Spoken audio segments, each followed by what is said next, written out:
Bueno, muy buenos días. Mi nombre es Paul Montúfar.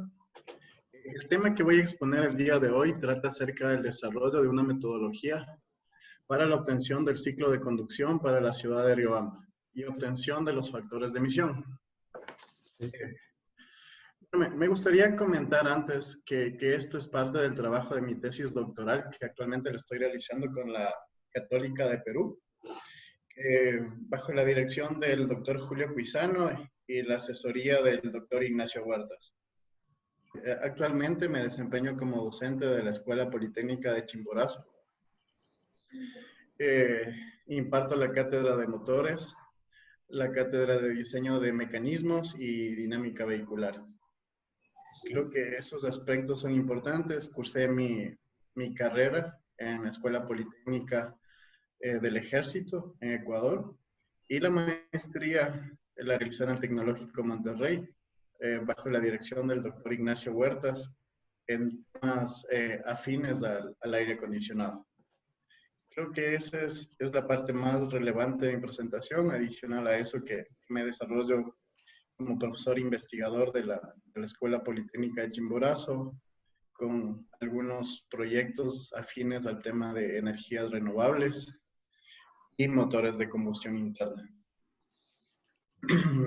Entonces, con eso voy a dar inicio a la presentación como tal, la cual yo la he distribuido de la siguiente manera. Voy a empezar con una pequeña justificación, donde trataré de dar los motivos principales en los cuales se sustenta la razón de este proyecto de investigación. Luego pasaré a cómo lo hice, a la instrumentación y metodología. Pasaré luego al detalle del procesamiento de la información, al filtrado y análisis de los datos obtenidos, los resultados y conclusiones, que es la fase sobre la cual me encuentro en este momento. Como les mencioné, es un trabajo que va iniciando. Y finalmente, plantearé ciertos retos a futuro sobre los que me estoy enfocando para poder dar el trabajo a futuro para el presente proyecto.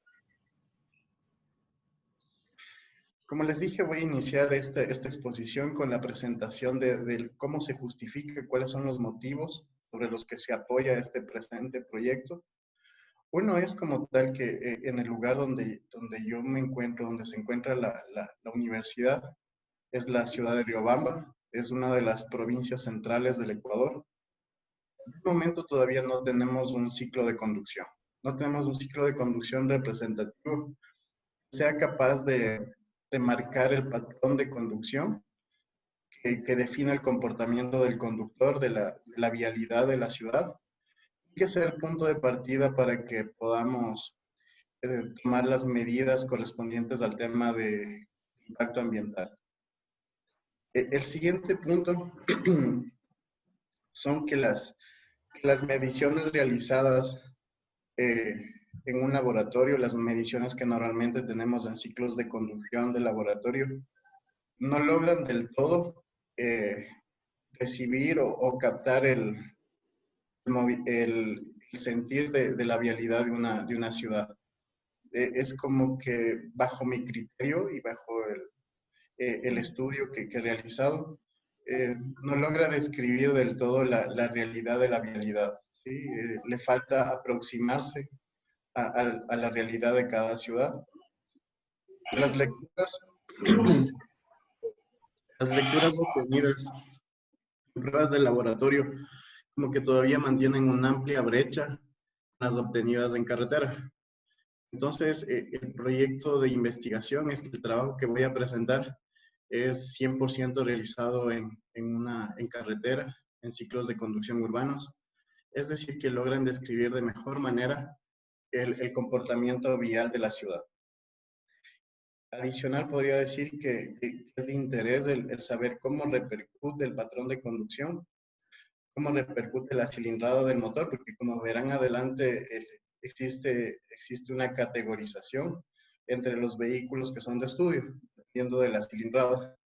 Existen diferentes categorías sobre las que se ha tratado de hacer el presente estudio para adicional poder saber el impacto ambiental que generan las diferentes cilindradas de cada motor sobre las emisiones, sobre el consumo.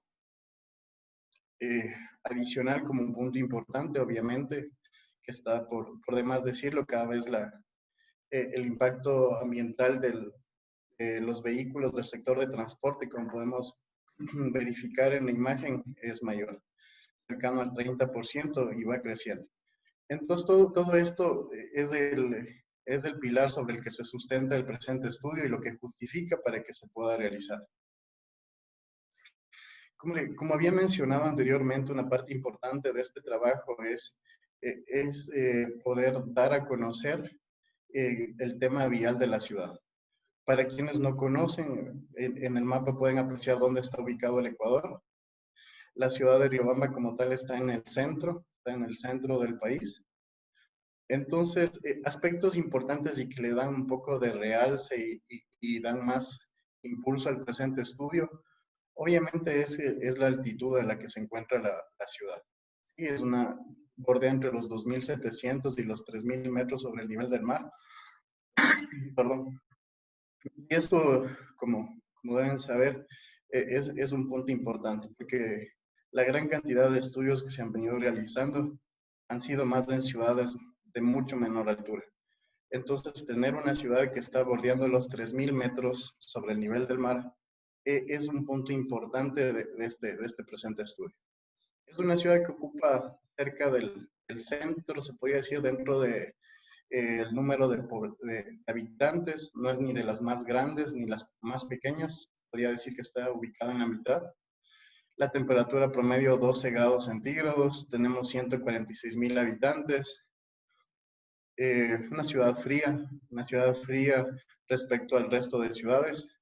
Y puntos importantes, y por cual me enfoco en vehículos a gasolina, que prioritariamente en la ciudad se muestra una presencia fuerte del campo de los vehículos a gasolina. Y es sobre los cuales voy a trabajar, sobre los cuales es el presente estudio. Adicional, se puede decir que el tamaño vial de la ciudad principalmente son vehículos anteriores al 2015. Entonces, todos estos son aspectos importantes que yo creí importantes al momento de realizar esta investigación, porque me permiten poder enfocarme de mejor manera sobre los vehículos en los que yo voy a trabajar. Iniciaré el trabajo, el planteamiento de la metodología describiendo de qué manera voy a lograr obtener el ciclo de conducción. El ciclo de conducción, las rutas, se buscó rutas 100% urbanas dentro del campo urbano de la ciudad, no en las carreteras laterales, sino 100% en rutas urbanas. La selección de vehículos, como lo mencioné anteriormente, dentro de las principales marcas, con los principales años en los que fueron construidos. Entonces, recogiendo una muestra que sea representativa para el presente estudio.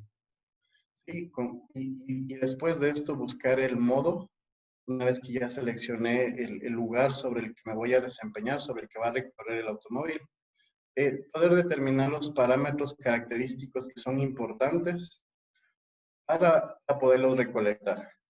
Y que a partir de esto yo pueda sacar el consumo energético y los factores de emisión. Después, conteniendo el total de datos, poder hacer un análisis sobre los mismos. El campo de la instrumentación, el tema de instrumentación, como les había mencionado, hay un campo automotor importante en la ciudad.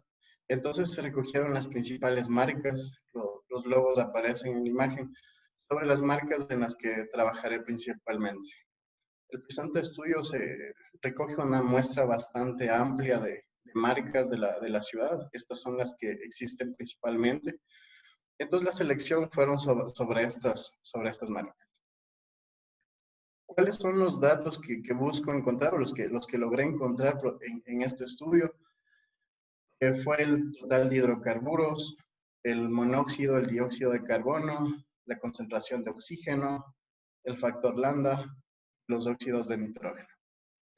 Entonces, con estos valores adicionales a las lecturas de los valores de los PIDs que me proporciona el lector OBD2, que tratamos en la anterior exposición, ese es sobre el modo en el cual yo empecé a empatar los datos. Por un lado tuvimos las emisiones de los diferentes gases, y esos datos se los empató a una frecuencia de 1 segundo por muestra. Se tomaron 20 automóviles. El tiempo de estudio que tomó esto fueron 8 meses. Como se mencionó, 100% rutas urbanas. Y todo esto en un lapso de tiempo de 140,000 segundos aproximadamente, sobre los que se realizó el estudio.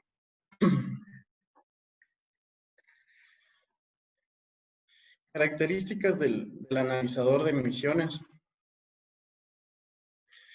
La marca del analizador con el cual se hicieron las mediciones es Maja, es una marca alemana. El modelo es un modelo MET 6.3. Ofrece la ventaja, se podría decir, importante de que tengo lectura de datos en tiempo real.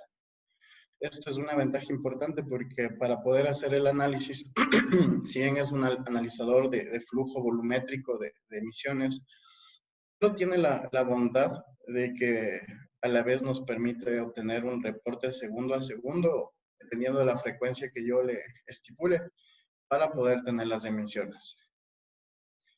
El factor de CO2, el porcentaje de CO2, el de hidrocarburos, el de monóxido de carbono y el de oxígeno, es parte de los datos que se obtienen. Adicionalmente, los hidrocarburos, el CO y el CO2. Estos datos es importante decir que el mecanismo bajo el cual el analizador determina la concentración es por espectrometría de infrarrojo, mientras que la cantidad de oxígeno que logra medir es por detección electroquímica. El flujo que recoge es de 3.5 litros por minuto y el valor de lambda es un valor calculado por el analizador.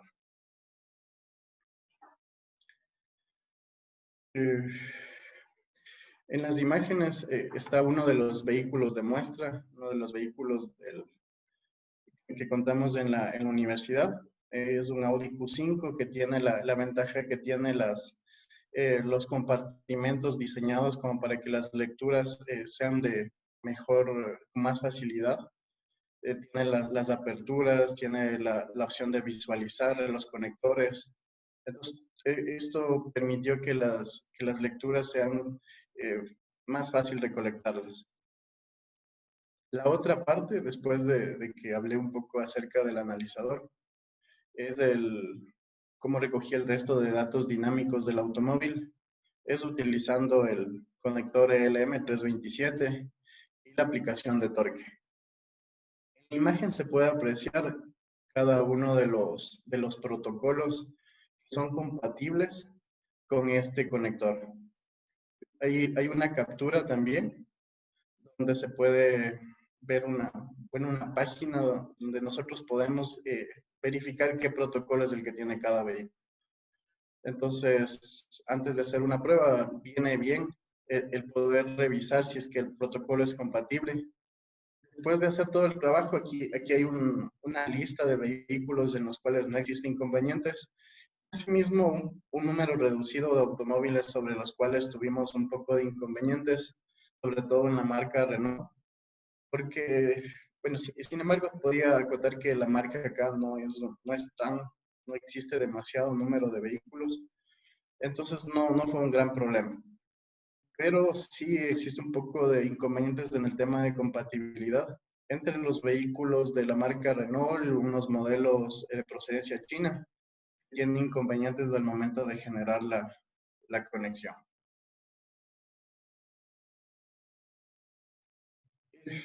Se diseñó un simple protocolo de medición bajo el cual queremos siempre trabajar, de modo de que podamos poder tener cierta reproducibilidad y repetitividad en las mediciones. y son las siguientes. Sí, como este analizador de fábrica no está diseñado para que se tomen las mediciones en ruta, primero fue necesario conectar un inversor de 12 a 120 de corriente directa a corriente alterna. Y con esto ya pudimos hacer una conexión entre el vehículo, el sistema de carga de 12 voltios de la batería y el analizador de emisiones. El analizador requiere de 12 voltios, es un analizador bastante liviano que no supera los 4 kilogramos. Entonces no presenta mayor inconveniente al momento de sumar una carga importante al automóvil. También requiere que se le haga una prueba de estanquidad para revisar para comprobar que el total de muestra de gas no tenga entradas exteriores, externas del ambiente, y una prueba de hidrocarburos en la cual el analizador verifique que no tenemos presencia previa de hidrocarburos en la sonda que pudieran alterar la muestra. Se revisa adicional que tengamos una temperatura de 92 grados en el sensor de IAT en el ST del vehículo, que nos va a decir que el vehículo ya está en temperatura normal de funcionamiento. Entonces, con estas primeras indicaciones, estos primeros protocolos de medición, es que empezamos a hacer la lectura. Como se mencionó anteriormente, íbamos a tener dos muestras importantes de datos. Por un lado, tenemos las muestras de emisiones, un archivo CSV de las emisiones con cada uno de los gases que mencioné anteriormente. Por otro lado, tenemos todo los PIDs generados por la aplicación de torque. Entonces, uno de los principales problemas que uno se enfrenta al momento de recolectar los datos de esta manera es que no tenemos como una sincronización entre la muestra, entre los datos de una base de datos y la otra, porque va a existir un desfase entre el momento que el OBD lee la acción como tal, el actuador del vehículo o el sensor, el momento en el que el analizador registra el dato. Entonces, bueno, el mecanismo que nosotros encontramos para poder empatar estas dos mediciones y que se mantengan dentro de un margen tolerable de variación es ver la respuesta. Tenemos como principio de que las emisiones de dióxido de carbono, al momento que yo suelto el acelerador, van a desaparecer, porque por un momento el inyector va a dejar de generar el pulso. Entonces lo que se hizo es de dos maneras, una gráficamente y por un coeficiente de correlación, ver en qué momento moviendo las dos bases de datos voy a generar la mayor correlación. Entonces, al guardar esta sincronía entre las revoluciones y la generación de CO2, es posible empatar estas dos bases de datos. Tenemos la lectura del OBD2 que me da las revoluciones del motor, y el analizador que me va a dar la lectura de CO2. Entonces, de esta manera es que yo puedo o logro empatar las dos bases de datos. Para que después del análisis dé unos resultados coherentes. En caso contrario, voy a tener un pequeño desfase entre lo que está sucediendo y lo que está leyendo el analizador. Cabe mencionar también que el analizador cuenta con un sensor piezoeléctrico, el que se muestra en la figura, que para condiciones estacionarias me puede leer también las revoluciones. Entonces, si es que puedo trabajar con este piezoeléctrico para poder empatar las revoluciones, pues bien. Sin embargo, al momento de realizar las mediciones en ruta, tenemos el problema del ruido que se genera por las vibraciones del motor.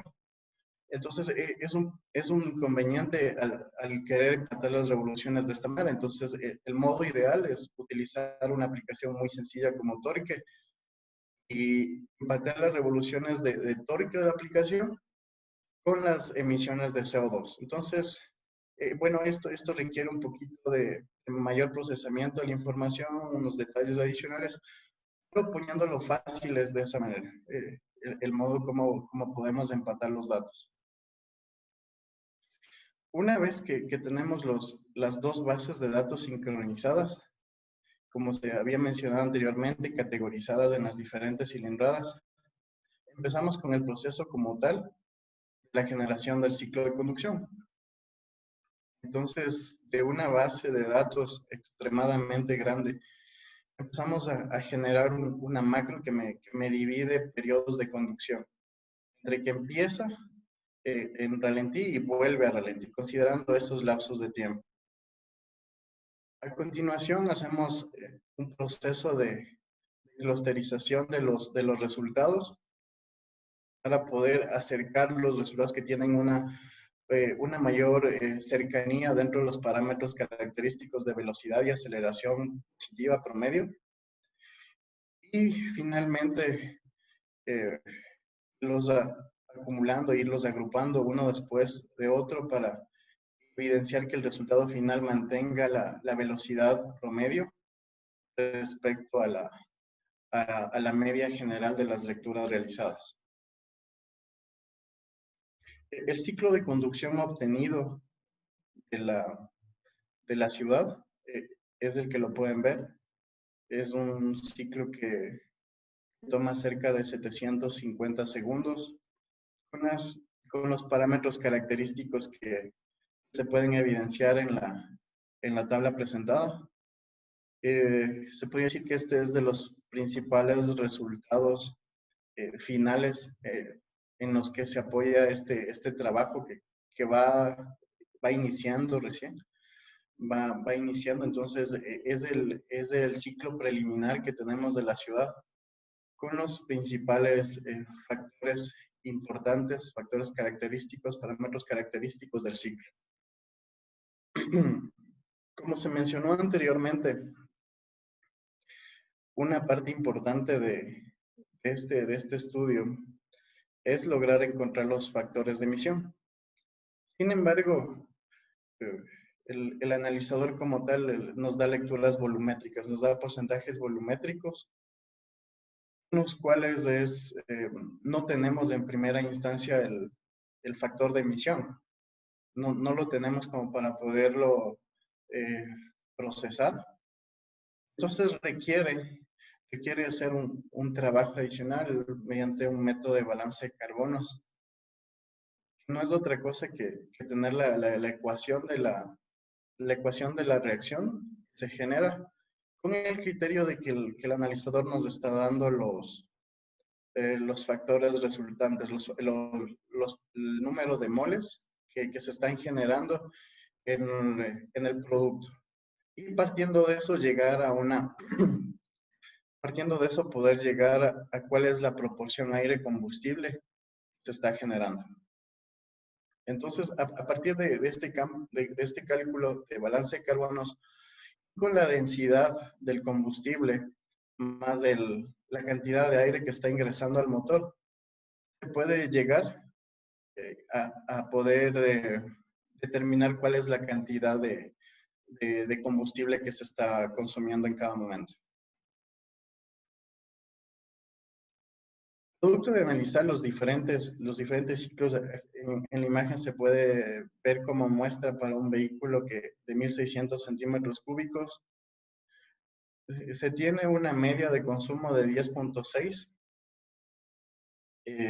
kilómetros, eficiencia de combustible de 10,6 kilómetros por litro. Tenemos un consumo instantáneo de 13,3 y 16,6 litros por cada 100 kilómetros. Entonces, se realizó una comparativa con la página del INEC y tomando un vehículo similar, se estableció que nos mantenemos dentro de un margen cercano. Aquí se puede ver que el consumo de este vehículo como tal es de 10,6, la eficiencia es de 10,6 kilómetros por litro, mientras que en la página del INEC se puede ver que el rendimiento combinado es de 16,2 y el rendimiento en ciudades de 13 kilómetros por litro para un vehículo de características similares. En la gran cantidad de emisiones se guarda bastante cercanía.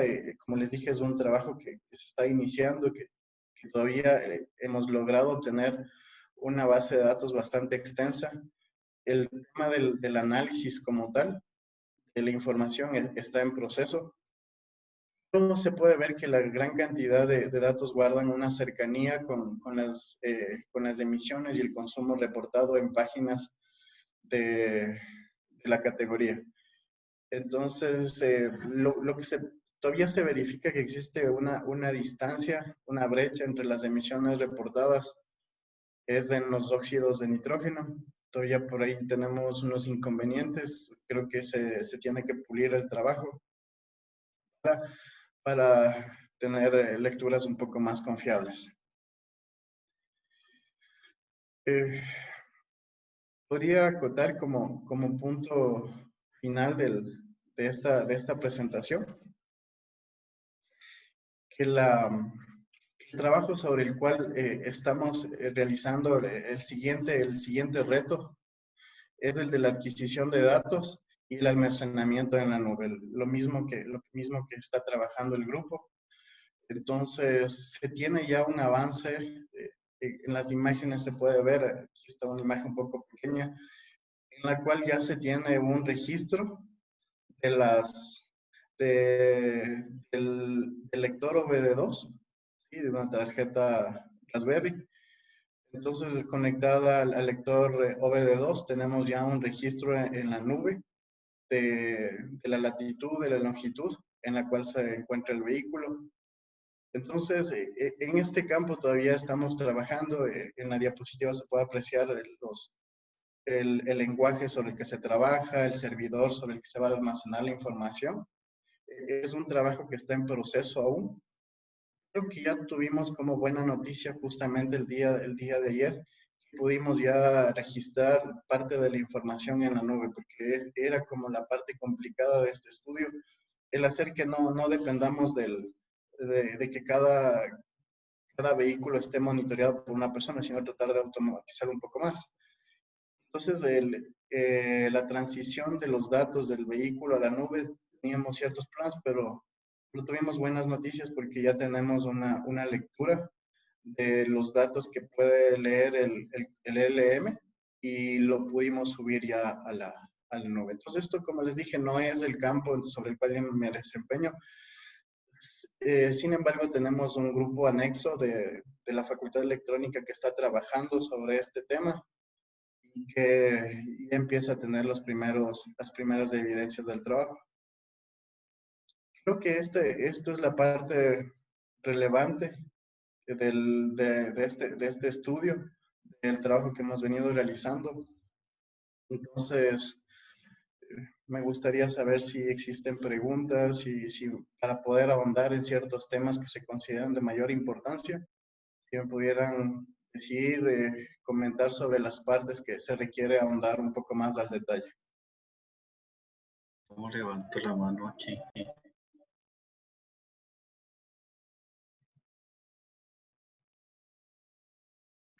Adelante, Nicolás. Hola, Paul, ¿qué más?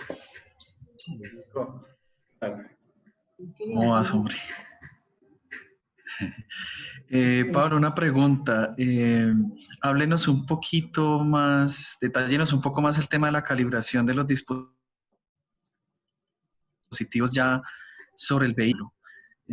No tanto como la hizo, pues, porque ahí está descrito, sino más bien como qué inconvenientes fueron relevantes y cómo los solucionó. Ok, bueno, como se mencionó, el analizador como tal es un analizador estacionario, no es un analizador que fue diseñado para hacer un trabajo en ruta. Pero tiene la ventaja, por así decirlo, que su costo es muy por debajo de un PEMS. El costo aproximado de este analizador bordea los $20,000 y tiene ciertas ventajas, ¿no? Sin embargo, problemas que se puede decir que hubo es la frecuencia de muestreo que existe entre el OBD2, que tiene una frecuencia que puede ser de 1 Hz, y el del analizador muchas veces genera más datos por segundo. O genera más datos por segundo o genera menos muestreo de igual manera.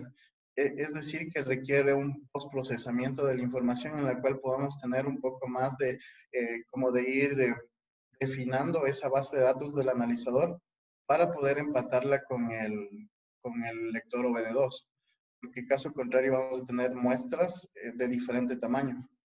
Mientras que el analizador me da más frecuencia de muestreo o menos a la vez, el OBDD siempre está programado para un segundo. Cada segundo se iba generando un dato. Eso puede ser uno de los problemas. En el tema eléctrico como tal no le vi mayor inconveniente porque eh, el analizador con un conversor de voltaje convencional trabaja perfectamente.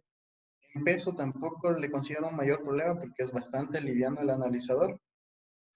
Eh, Yo creo que el principal problema fue empatar las dos bases de datos, hacer un filtrado de la información que permita tener muestras comparables y saber que el dato que estamos generando en el OBD2 responde al mismo dato que estamos analizando en las emisiones y tener la certeza de que existe esa sincronía.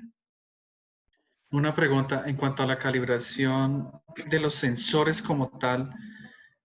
¿Tuvo alguna situación en especial o ya los tenía calibrados o qué tuvo en cuenta para esa calibración en específico? Ok. El analizador es completamente nuevo. Compramos como hace unos 8 meses. Y hace 3 meses vino la gente de Maja, de Alemania, para hacer una calibración de los sensores. Entonces, ocupan unas muestras independientes de cada gas y verificaron de que haya la correlación entre lo que muestra el analizador y las muestras que trae el personal técnico del analizador. Es decir, que todavía la primera verificación del analizador todavía cumple por 2 años y dentro de 2 años pide una nueva calibración. Y una vez que la marca verifica que está trabajando bien, ofrece un sello de garantía. Esto a la vez sirve porque para la revisión vehicular revisión vehicular de la ciudad, necesitan presentar eso para que el equipo esté avalado, para que pueda tomar las lecturas. Entonces, es uno de los requisitos tener este sello de validación, de certificación de la marca.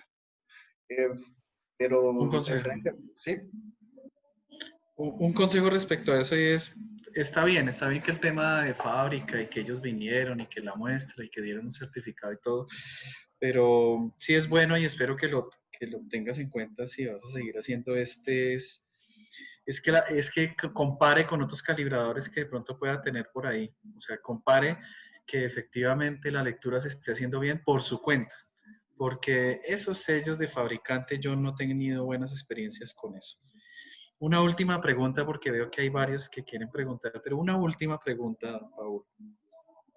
Y es en cuanto al tema del consumo de combustible. Es decir, yo me imagino que como el analizador hacía análisis de fracciones volumétricas, eso usted lo tuvo que haber convertido a fracción másica de alguna forma.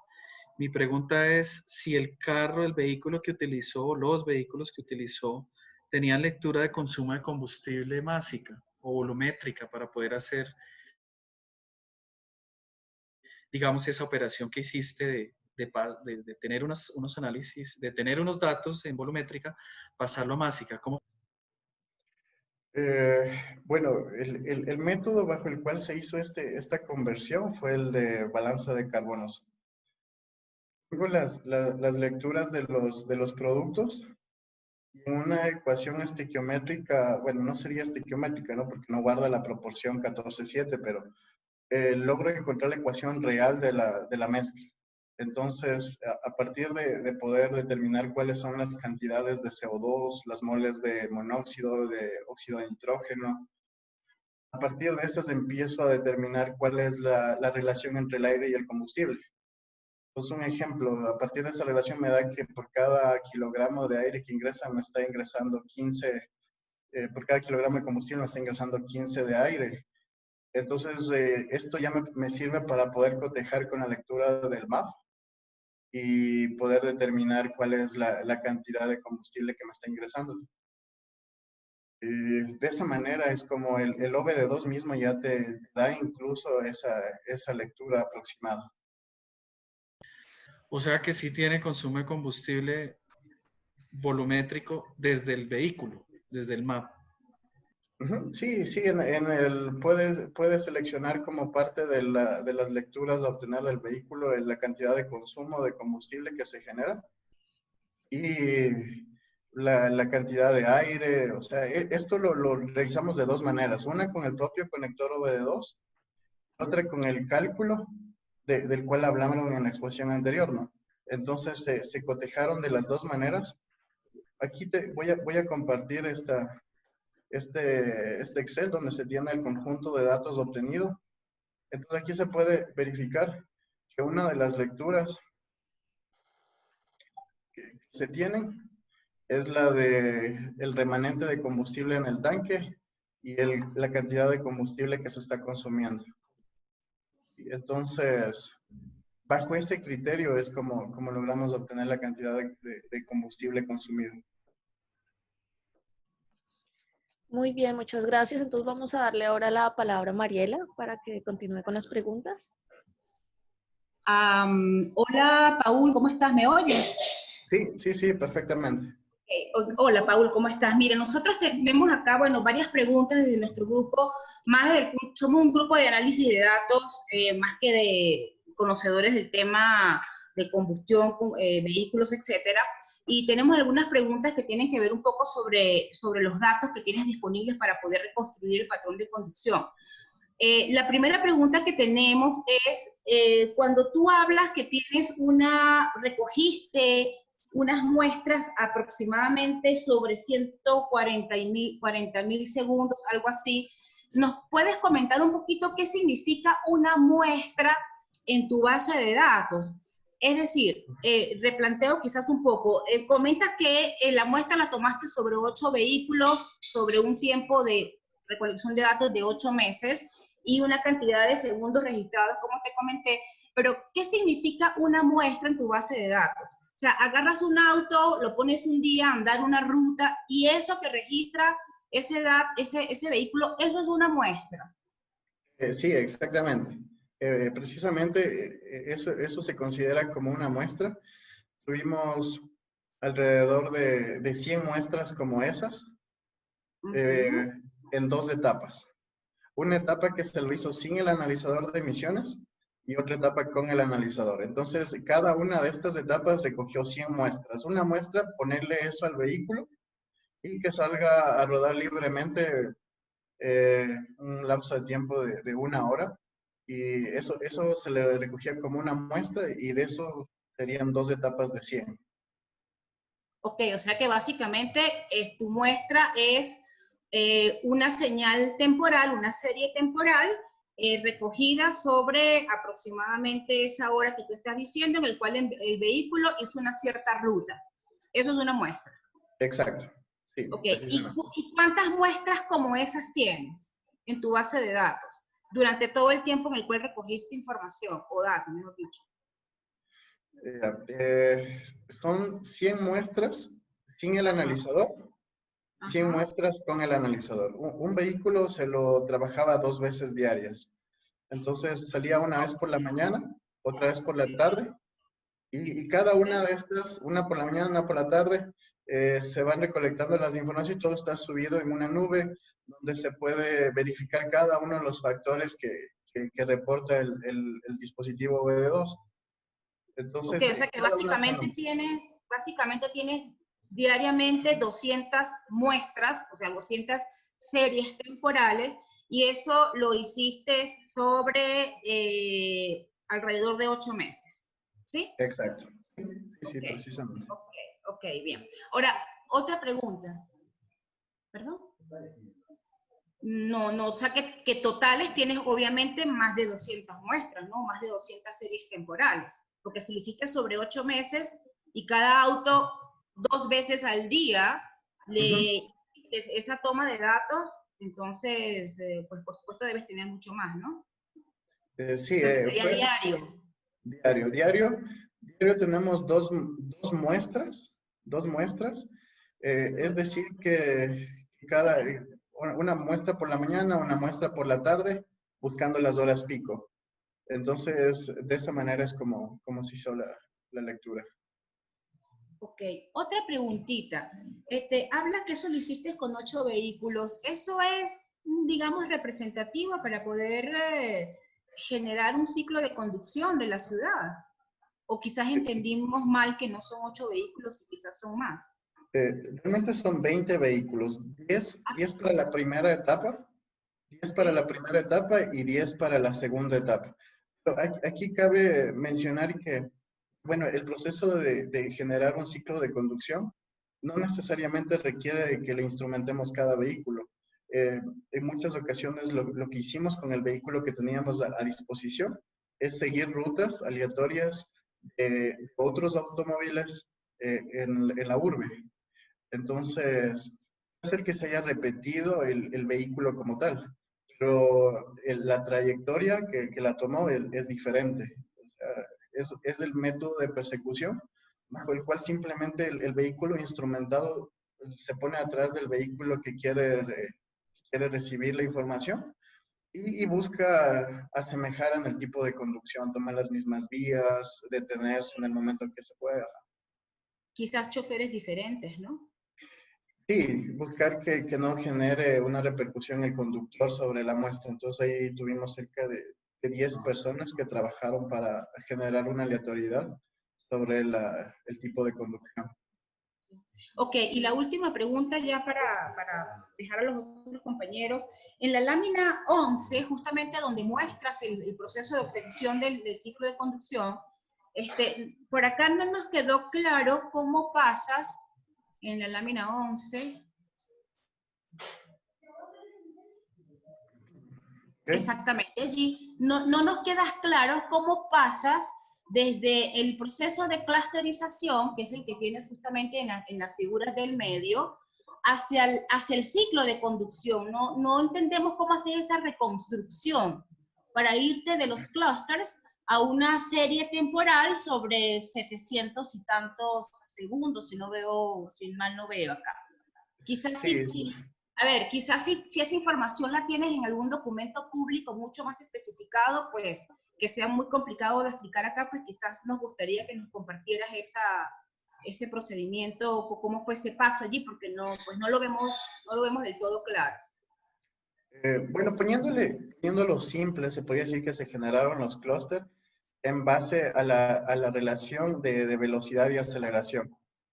Una vez que, por ejemplo, aquí se aprecia un clúster de mayor tamaño, aprecia un clúster que tiene mayor número de microviajes, entonces aleatoriamente se lo ponderó de tal manera que guarde la misma proporción entre el número de microviajes que lo contiene y la probabilidad de que se seleccione uno de este clúster.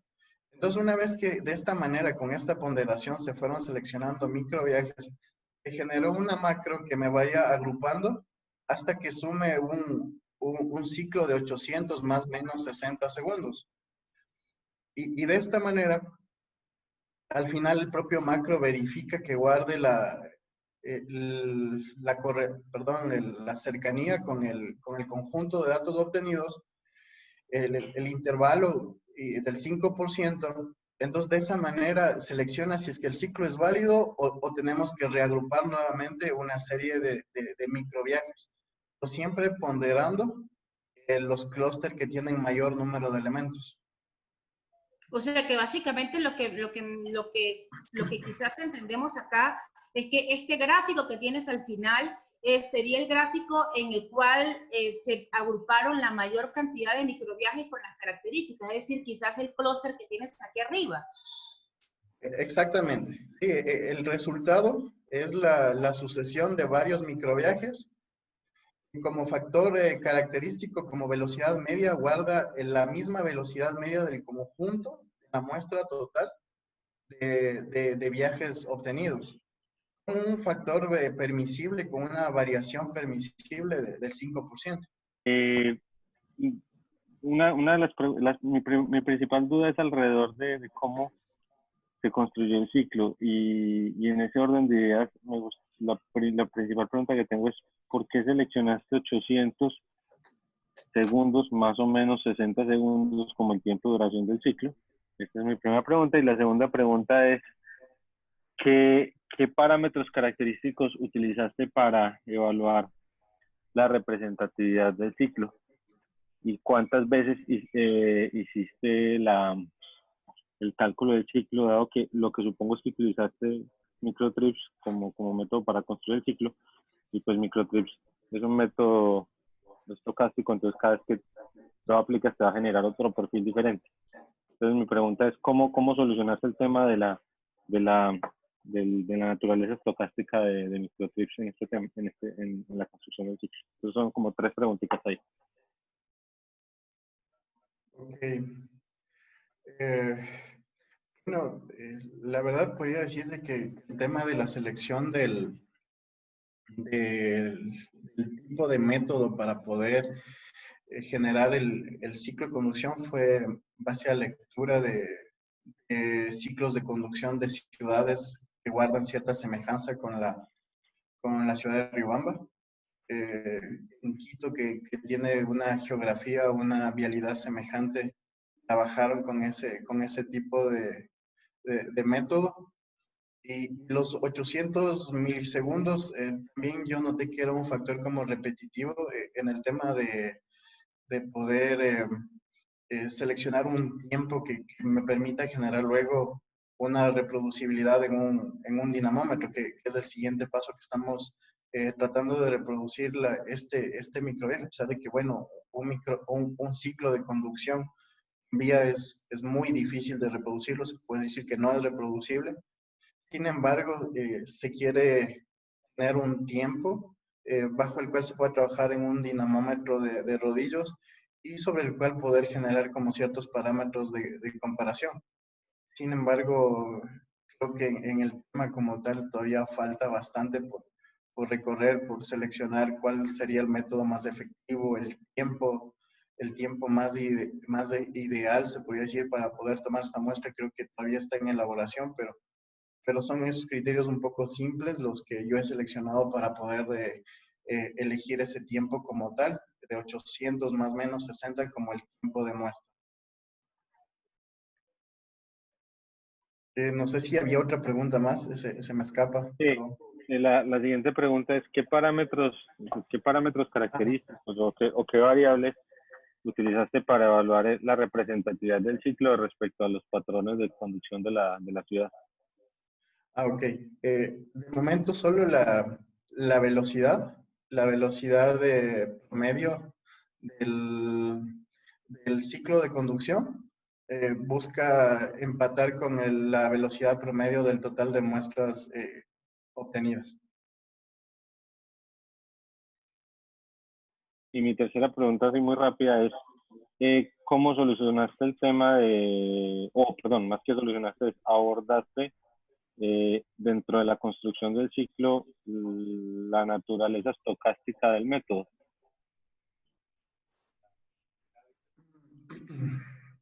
Bueno, el método como tal de microviajes es el mecanismo bajo el cual elegí.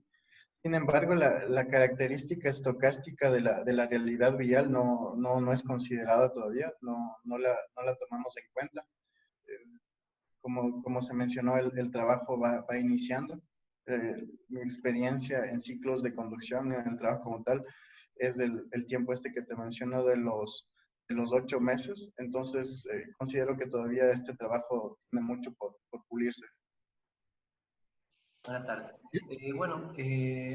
Respecto a las plataformas, al software que están usando, vemos con alegría que estamos usando lo mismo, Raspberry Pi, servidores Apache, bueno, excepto uno solo que era ThinkSpeak. ThinkSpeak. Veo, googleado rápido, que sirve para colectar, visualizar y analizar datos.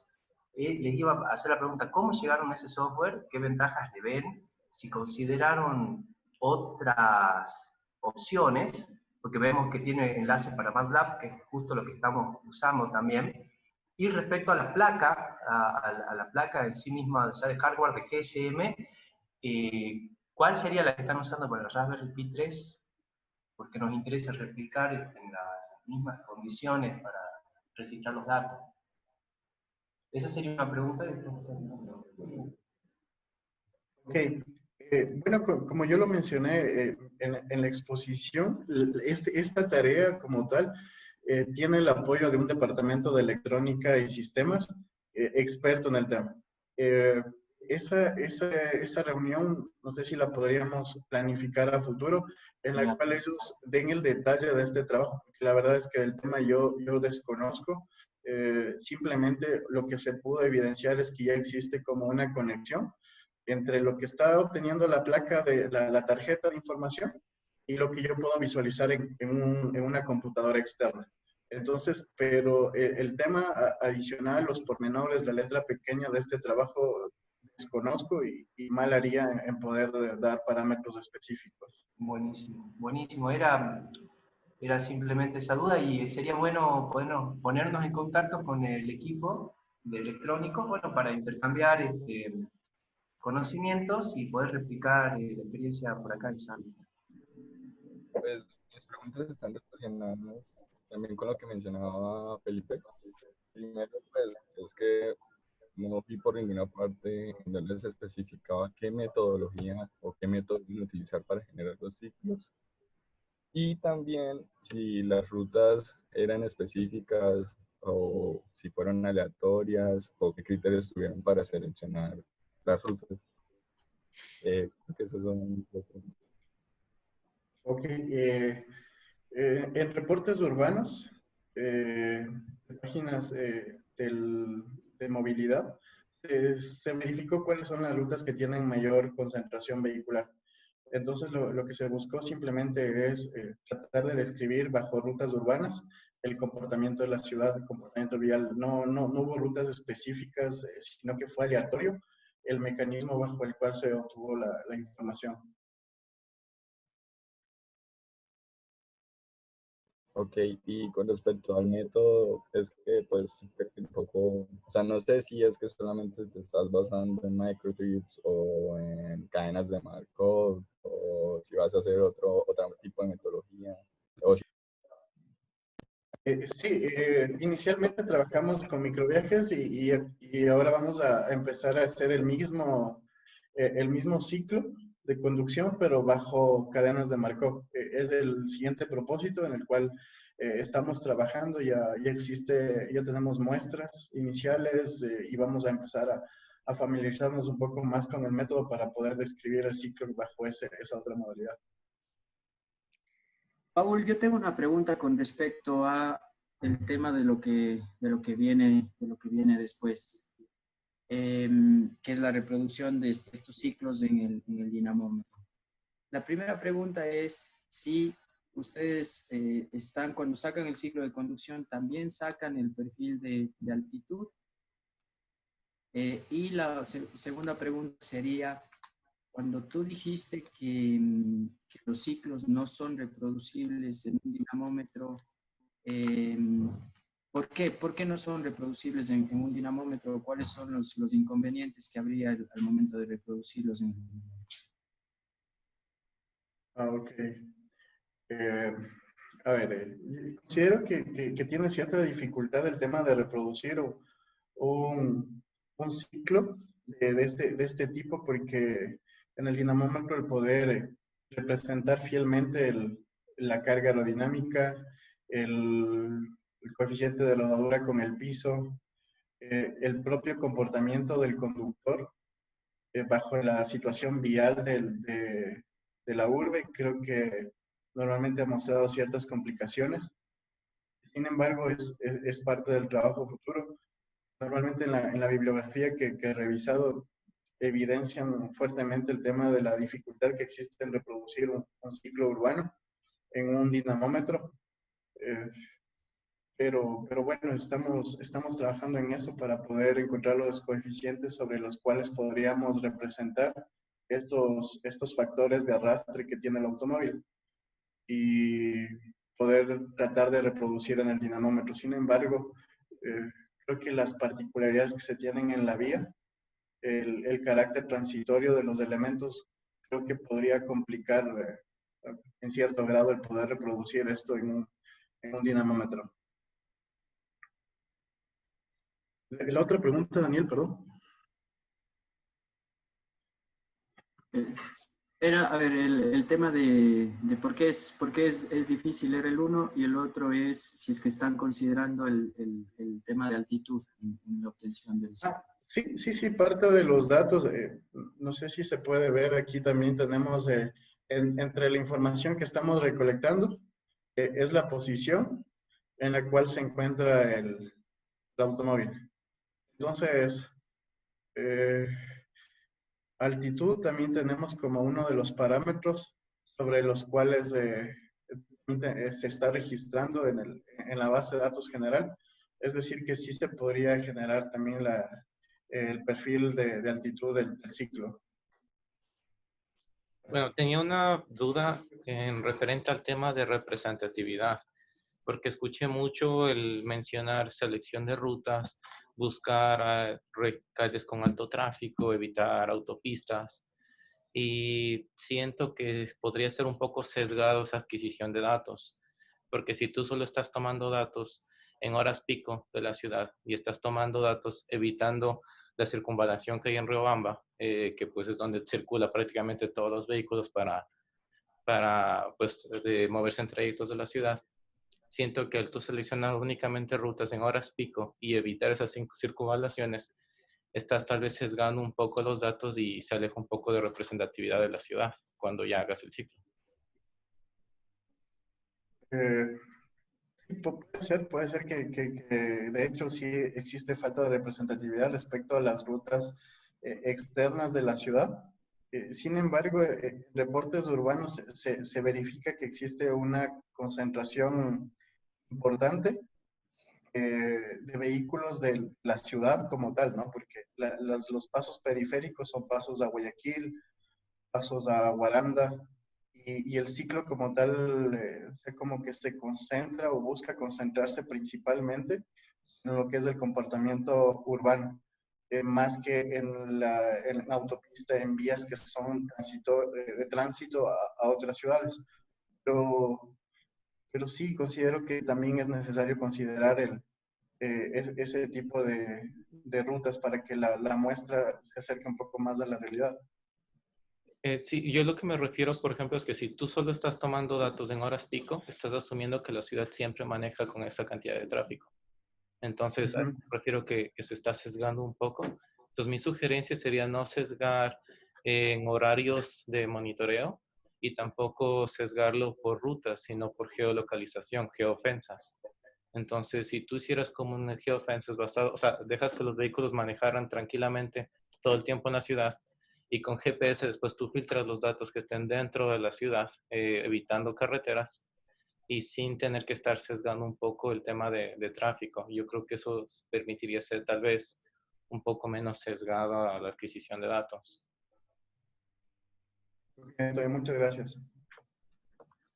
Muy bien, entonces con esto ya damos por finalizado el seminario.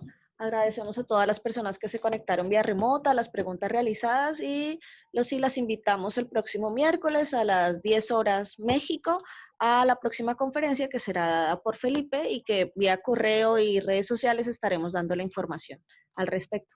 Muchas gracias.